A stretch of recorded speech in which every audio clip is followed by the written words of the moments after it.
RRB technician की जो vacancies निकली हुई हैं उसके सिलेबस के बारे में डिस्कस करने वाले हैं। ये बताने वाली हूँ मैं कि किस तरीके से हम अपनी क्लासेस करने वाले हैं, क्योंकि आपको पता है मैं पढ़ाती हूँ कंप्यूटर और इस एग्जाम में आने वाला है कंप्यूटर अपने आप में ही इम्पोर्टेंट है और वेटेज भी इसका ज़्यादा है। कंप्यूटर का रेलवे टेक्नीशियन की पोस्ट है, तो कंप्यूटर से रिगार्डिंग आपको जितनी भी इस एग्ज़ाम से रिलेटेड इन्फॉर्मेशन होगी वो इसी चैनल पर मिलेगी। तो अगर आप लोग इस चैनल पर नए हैं तो चैनल को सब्सक्राइब कर दें, बेल आइकन पर प्रेस कर दें, जिससे आपको लेटेस्ट अपडेट मिलती रहेगी और रेगुलर क्लासेस मिलती रहेंगी। तो हम लोग स्टार्ट करते हैं आज की क्लास। देखो, रेलवे टेक्नीशियन का जो सिलेबस है 2024 का, उसमें हमारा जो 90 मिनट्स का सबसे बड़े 90 मिनट्स का पेपर होगा और जो क्वेश्चंस होंगे वो क्वेश्चन होंगे हमारे 100 क्वेश्चन के। वेटेज कितना है? 100। अब इसमें आपकी 1/3 निगेटिव मार्किंग है, ठीक है, 1/3 क्या है? Negative marking. अब आपके लिए जो एलिजिबिलिटी है, मतलब आपको passing percentage 40% as a general और ईडब्ल्यूएस के कैंडिडेट्स को पासिंग परसेंट इतने तो क्वेश्चन सही करने ही पड़ेंगे। अब इसके बाद ये नहीं है कि आपने 40% पेपर में अगर आप 100 में से 40 मार्क्स ला रहे हो तो यानी आपका सिलेक्शन हो जाएगा। आपका सिलेक्शन भी अभी नहीं होगा। आपका सिलेक्शन 40 तो मतलब आप पास हो गए पासिंग मार्क्स से। उसके बाद आपकी क्या बनेगी? कट ऑफ बनेगी। जैसे कि फॉर एग्जांपल अगर किसी भी एग्जाम में जितनी भी वैकेंसी होती हैं, जैसे फॉर एग्जांपल 100 वैकेंसी है और किसी स्टूडेंट के 90% मार्क्स हैं, तो किसी स्टूडेंट के अगर 90 नंबर है और 90 फिर और मिनिमम नंबर किसी के 70 हैं, तो ये हम लोग ये देखेंगे कि 70 और 90 के बीच में कितने स्टूडेंट आ रहे हैं। उसमें फिर जर्नल, SC ST OBC ये सारी प्रायोरिटी बनती है, PWD, हैंडीकैम, तो ये सब जो प्रायोरिटीज बनती हैं उसके बाद जाके आप लोगों का सिलेक्शन होता है।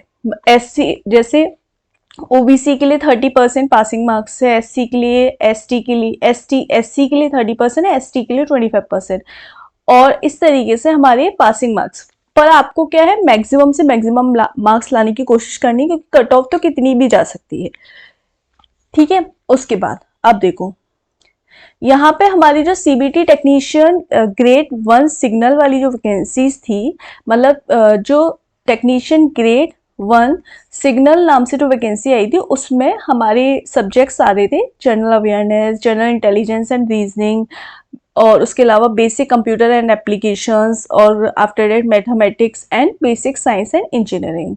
अब यहाँ पे जो जनरल अवेयरनेस है, जनरल अवेयरनेस अब अपने आप में देखो, जनरल अवेयरनेस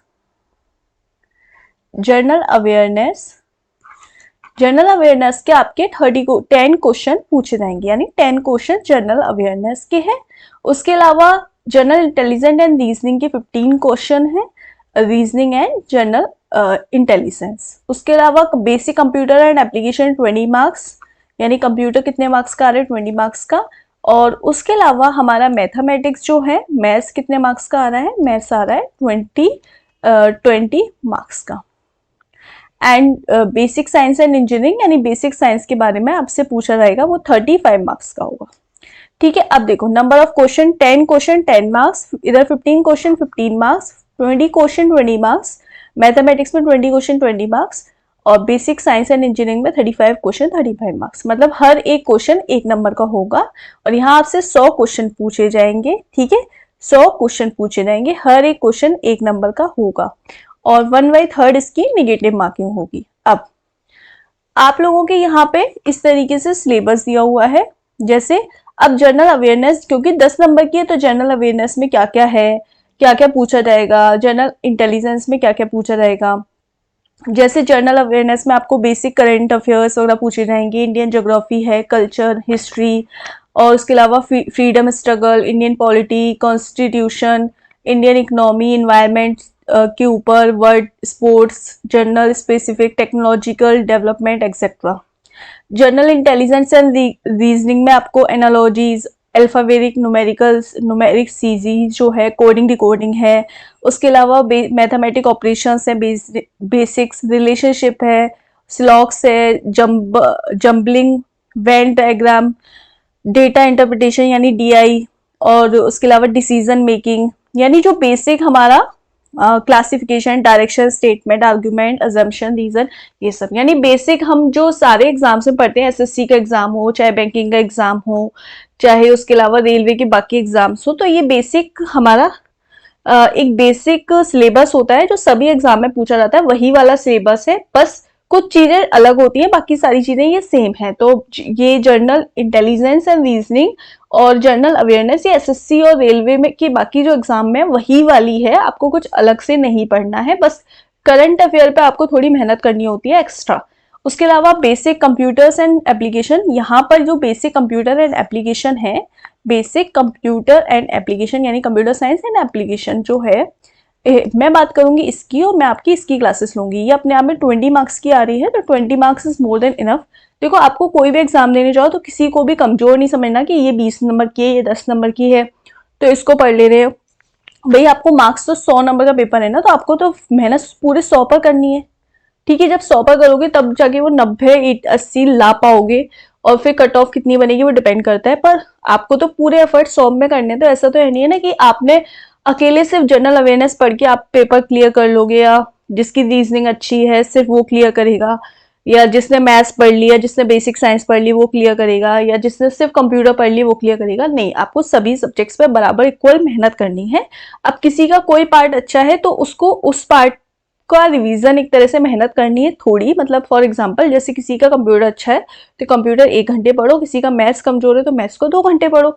इस तरीके से, अगर किसी का मैथ्स अच्छा है और कंप्यूटर कमजोर है, कंप्यूटर की जानकारी नहीं है, तो कंप्यूटर को 2 घंटे पढ़ो, मैथ्स को 1 घंटा पढ़ो। इस तरीके से हमें डिवाइड करना, और ये खुद को पता होता है कि हम किस सब्जेक्ट में, किस पोर्शन में वीक है, किस पोर्शन को हमें नया पढ़ना है, यानी हमने अभी तक नहीं पढ़ा वो हमें उसमें हमें ज्यादा एफर्ट्स करने हैं, किसको हमने पढ़ा हुआ है, किसको अगर हमें कोई चीज आती भी है ना तो भी उसको आपको टाइम देना पड़ेगा रिवीजन के लिए, क्योंकि प्रैक्टिस करोगे, क्वेश्चंस लगाओगे तभी चीजें क्लियर होंगी।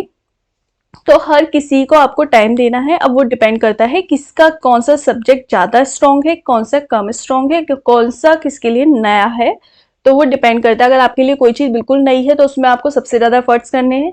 कोई चीज आपके लिए मॉडरेट है या आपको आती है पर भूल जाते हो तो उसमें आपको मॉडरेट मेहनत करनी है। कोई सब्जेक्ट्स आपको बहुत अच्छे से आता है तो उसमें आपको ऐसा नहीं है बिल्कुल मेहनत नहीं करनी, उसको आपको भले आधे घंटे पढ़ना है पर पढ़ना है। This is my suggestion. उसके अलावा मैथ्स, जैसे मैथ्स में नंबर सिस्टम, वही बॉड मास रूल्स है, और उसके अलावा हमारे टिक्नोमेट्रीज है, हाइट एंड डिस्टेंस है, ट्राइंगल्स हैं, और कोऑर्डिनेट ज्योमेट्री है, स्टैटिक्स है, यूनियन इंटरसेक्शंस है, यानी ये बेसिक मैथ्स वाला सिलेबस है। उसके अलावा जो बेसिक साइंस है, बेसिक साइंस में फिजिक्स है, मास वेट्स, डेंसिटी वर्क, यानी मैं बताऊं, अगर बेसिक साइंस की बात की जाती है तो अगर आप 6, 7, 8, 9, 10th वाली जो साइंस होती है, मैं आपको सजेशन देती हूँ, एक एनसीईआरटी की साइंस करके बुक आती है, एनसीईआरटी की बेसिक साइंस करके बुक आती है, शायद किसी पब्लिकेशन की, वो मैं नेक्स्ट वीडियो में आपको क्लियर कर दूंगी, वो आप पढ़ लेना। तो उसमें आपको सारे क्वेश्चंस एक जगह मिल जाएंगे क्वेश्चन के लिए। उसके अलावा बेसिक साइंस के लिए आप एनसीईआरटीज पढ़ सकते हो। अगर आप, मैं 11, 12 की नहीं कहती हूँ, अगर आप 6, 7, 8, 9, 10th की एनसीईआरटीज पढ़ लोगे तो आपकी साइंस क्लियर हो जाएगी। अगर आप कंप्यूटर की बात करो तो कंप्यूटर करंट अफेयर, देखो करंट अफेयर डेली पढ़ना पड़ेगा।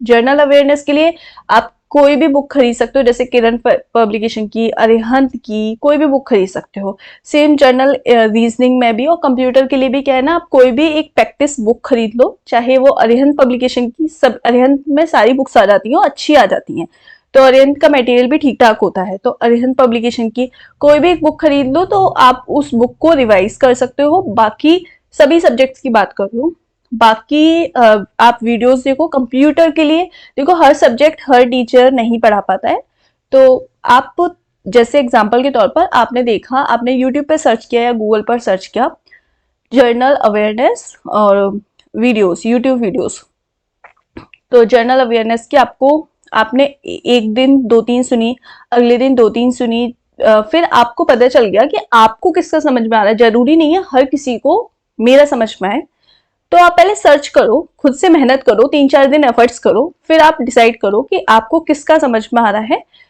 देन आप उसको फॉलो करो। ठीक है, तो जरूरी नहीं है कि किसी के लाखों या हजारों सब्सक्राइबर्स हो या करोड़ों में मिलियंस ऑफ सब्सक्राइबर्स हों, तो वो बहुत अच्छा पढ़ाता है, वो बहुत बेस्ट टीचर है, ऐसा बिल्कुल भी नहीं है। कुछ नए टीचर और नए यूट्यूबर्स और नए बिल्कुल नए जो टीचर्स हैं वो भी बहुत अच्छा पढ़ाते हैं और आपके लिए ज़्यादा एफर्ट्स कर लेते हैं। तो ये डिपेंड करता है कि आपको किसका समझ में आ रहा है। अगर कंप्यूटर, जैसे कंप्यूटर की आपने कोई भी वीडियो देखी, फॉर एग्जांपल आज मैंने आपको कंप्यूटर के बारे में पढ़ा है, बेसिक इंट्रोडक्शन, तो आपने मेरी वीडियो पढ़ी, आपको समझ में आई, आपने किसी और की पढ़ी, आपको उसकी भी समझ में आई, आपने ऐसे 3-4 देखी, फिर दूसरे टॉपिक पे पढ़ के देखो, आपको 2-3 वीडियोस हर चैनल का मतलब आपने 6-7 चैनल की भी देखी, तो आपको एक क्लियर हो जाएगा कि आपको किसका समझ में आ रहा है, आप उसको फॉलो करो।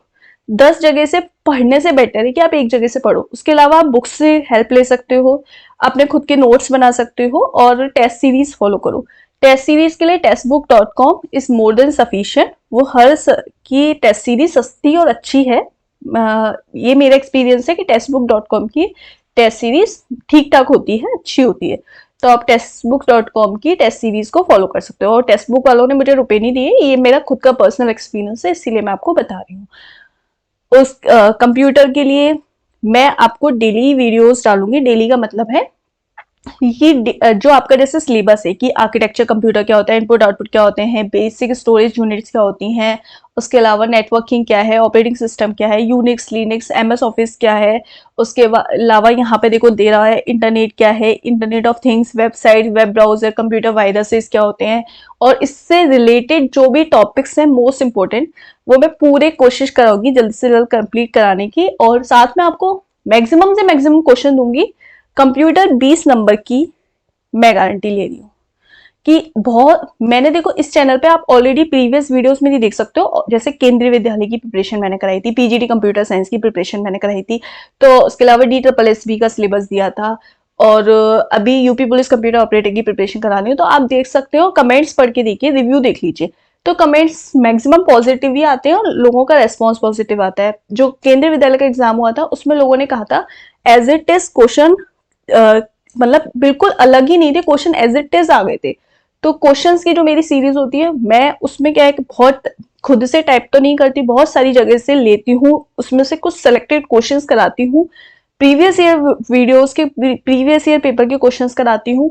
तो आई एम श्योर, मैं इस बात की गारंटी भी ले रही हूँ कि अगर कंप्यूटर की बात की जाए तो 20 में से 18 क्वेश्चन 100% आएंगे ही आएंगे, मेरे कराए हुए 100% कह रही हूँ कि 20 में से 18 क्वेश्चन तो आपको मिल जाएंगे। हो सकता है 1-2, मैक्सिमम आप मान सकते हो 3 क्वेश्चन अलग हो सकते हैं। अब ये ऐसा नहीं है कि सेम टू सेम आए, लाइन सेम आए, थोड़ा घुमा फिरा के आएगा। वो मैंने थ्योरी में पोर्शन कराया होगा या थ्योरी के अंदर क्वेश्चंस दे दिया होगा, क्वेश्चन की सीरीज में दे दिया होगा, जैसे 500 क्वेश्चन की सीरीज में चलाती हूँ उसमें दे दिया होगा, प्रीवियस ईयर क्वेश्चंस में मैंने कराया होगा। तो ये बात की मैं गारंटी ले रही हूँ कि कंप्यूटर मैं पूरी तैयार करा दूंगी इस एग्जाम के लिए, उससे बाहर आपका कुछ नहीं आएगा। बाकी अगर आपको फिर भी पढ़ना नहीं, आप पढ़िए, पढ़ने के लिए मना नहीं कि आप एनसीईआरटीज को फॉलो कर सकते हैं, आप कोई बुक ले सकते हैं, तो वो डिपेंड करता है, या आप किसी और की वीडियो से भी पढ़ सकते हैं। कुल मिला के सिलेक्शन आपका होना चाहिए, मेहनत आपकी होगी। मैं तो सिर्फ एक सजेशन दे सकती हूँ आपको, बाकी करना आपको है। तो मैं और बाकी सब्जेक्ट्स भी आपको नहीं पढ़ाने वाली हूँ, सिर्फ कंप्यूटर की बात कर रही हूँ। बाकी कोई मैथ्स भी अच्छा पढ़ा सकता है, कोई बेसिक साइंस एंड इंजीनियरिंग अच्छी पढ़ा सकता है, कोई जनरल अवेयरनेस अच्छी पढ़ा सकता है, पर कंप्यूटर इस चैनल पर आप एक बार देख सकते हैं। अगर अच्छा लगता है तो आगे कंटिन्यू करिएगा, वरना कोई बात नहीं, आप जहां से भी पढ़ना चाहे एट द एंड आपको समझ में आना चाहिए, ठीक है। तो हम लोग नेक्स्ट क्लास से कंप्यूटर की डेली वीडियोस लेके आएंगे, तो आप लोग देखिएगा, और अच्छा लगे तो चैनल को सब्सक्राइब करें, बेल आइकन को प्रेस कर देना, जिससे कि आपको लेटेस्ट अपडेट मिलते रहे, ठीक है। तो हम इस एग्जाम के रिगार्डिंग कंप्यूटर की पूरी तैयारी करेंगे, कंप्यूटर मैं आपको कराऊंगी इसी चैनल पर। सो मिलते हैं नेक्स्ट क्लास में। Goodbye and have a nice day.